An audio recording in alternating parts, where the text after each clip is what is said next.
5,5 години по трансформацијата, фабриката на Volkswagen во Цвикају ја напушти милионитото електрично возило.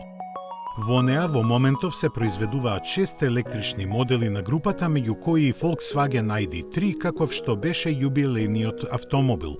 Но додека работниците го славеа успехот, раководството сепак го дочека со кисела насмевка.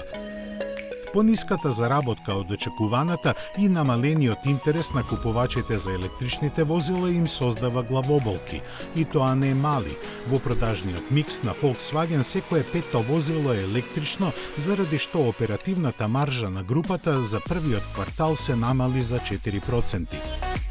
Компанијата сепак не се откажува од зацртаниот електричен пат и идната година ќе навлезе во сегментот возила со цена по 25.000 евра.